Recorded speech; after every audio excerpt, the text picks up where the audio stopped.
संसद में हंगामे के होमवर्क के लिए सुबह विपक्ष ने संसद भवन में ही मीटिंग के जरिए शक्ति प्रदर्शन किया। 14 दलों के नेताओं ने राहुल की मौजूदगी में मंथन किया। इसके बाद यह तय हुआ कि सरकार को सदन के अंदर और बाहर कैसे घेरना है। हर मुद्दे पर जवाब मिलने तक कैसे सवाल उठाते रहने हैं। लेकिन इस बैठक के बीच एक बड़ा सवाल उठा। ममता बनर्जी ने अपने नेताओं को राहुल वाली मीटिंग से क्यों दूर रखा? संसद में सरकार को घेरने के लिए संसद भवन में विपक्ष ने न केवल मंथन किया बल्कि एकजुटता दिखाने की कोशिश भी की। विपक्ष के नेता जैसा चाहते थे सब कुछ वैसा ही चल रहा था, लेकिन ममता बनर्जी की गैर मौजूदगी ने एनडीए के खिलाफ बन रहे मोर्चे में सवालों की सेंध लगा दी। पेगासस और नए कृषि कानून में बदलाव को लेकर हुए विपक्ष की अहम मीटिंग में सब कुछ तय था। बैठक का मुद्दा, मीटिंग में शामिल होने वाले दलों का नाम, इसलिए 14 दलों के नेता जुटे। Congress, DMK, NCP, CPIM, national conference, आम आदमी party, IUML, RSP, KCM, BCK, CPI, SS, RJD और समाजवादी पार्टी के नेता शामिल हुए, लेकिन बीएसपी और टीएमसी शामिल नहीं हुई। हालांकि मंगलवार यानी 27 जुलाई की मीटिंग में बीएसपी और टीएमसी शामिल थी। मीटिंग के बाद राहुल गांधी पूरे फॉर्म में दिखे। उन्होंने कहा कि पेगासस के जरिए फोन टैपिंग और कृषि कानून में बदलाव के मामले में विपक्ष कोई समझौता नहीं करेगा। जब तक जासूसी मामले में जांच नहीं होती और जब तक कृषि कानून में किए गए बदलाव रद्द नहीं होते, तब तक सदन के अंदर और बाहर सरकार के खिलाफ मोर्चाबंदी जारी रहेगी। हम पेगासस पे डिस्कशन नहीं करेंगे और हम किसी और चीज पे डिस्कशन करेंगे तो पेगासस खत्म हो जाएगा। पेगासस का उसके बाद कोई डिस्कशन नहीं हो सकता। मगर जो पेगासस का मामला है वो हमारे लिए नेशनलिज्म का मामला है। राहुल गांधी की मौजूदगी में हुई विपक्ष की मीटिंग में यह तय हुआ कि किन मुद्दों पर सरकार से सवाल पूछे जाएंगे। लेकिन ये क्या, इतनी अहम मीटिंग से टीएमसी और बीएसपी ने दूरी बना ली।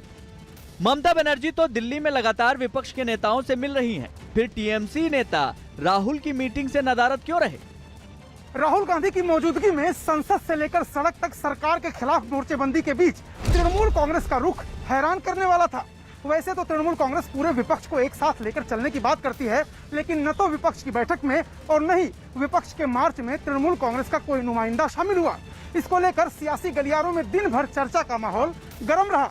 अब सवाल यह है कि ममता को विपक्ष का सबसे बड़ा नेता दिखाने की रणनीति के तहत ही तृणमूल कांग्रेस ने फैसला किया या इसके पीछे वजह कोई और है?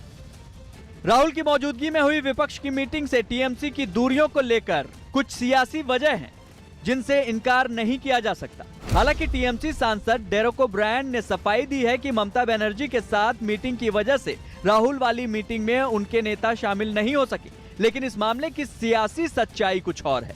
ममता बनर्जी पहले भी यह इशारा कर चुकी हैं कि उन्हें राहुल गांधी का नेतृत्व स्वीकार नहीं है। वहीं दूसरी ओर सोनिया गांधी के साथ मुलाकातों से उन्हें कोई परहेज नहीं है। यानी 2024 के लिए विपक्ष के जिस महागठबंधन की चर्चा हो रही है उसमें ममता खुद को कांग्रेस के सामने सरेंडर करने की भूमिका में नहीं दिखना चाहती। भाई पार्लियामेंट का सेशन चल रहा है ना, क्या सरकार ने कहा क्या कि हम कोई डिबेट और डिस्कशन से हम भाग रहे हैं क्या? आप जिस मुद्दे पे भी डिबेट डिस्कशन करना चाहिए करिए ना भैया, आपको किसने मना किया हुआ है?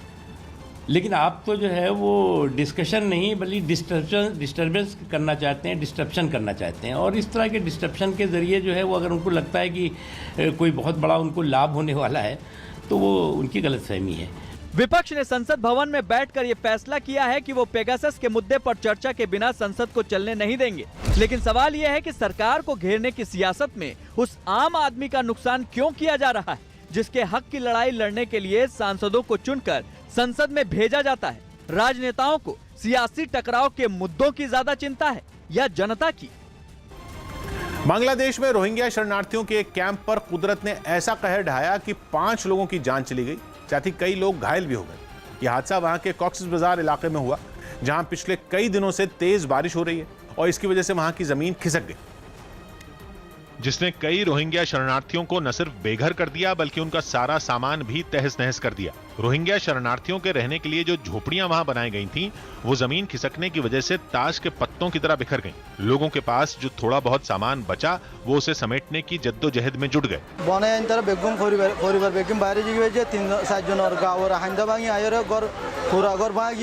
इस हादसे के बाद राहत बचाव का काम तेज कर दिया गया। इलाके में गिरे मलबे और कीचड़ को खुदाई करने वाली मशीनों की मदद से हटाया गया। प्रकृति के इस प्रकोप ने कई शरणार्थियों को दोबारा सड़क पर ला दिया। उनके सामने अब फिर भूखों मरने की नौबत आ गई। मुलाकातों का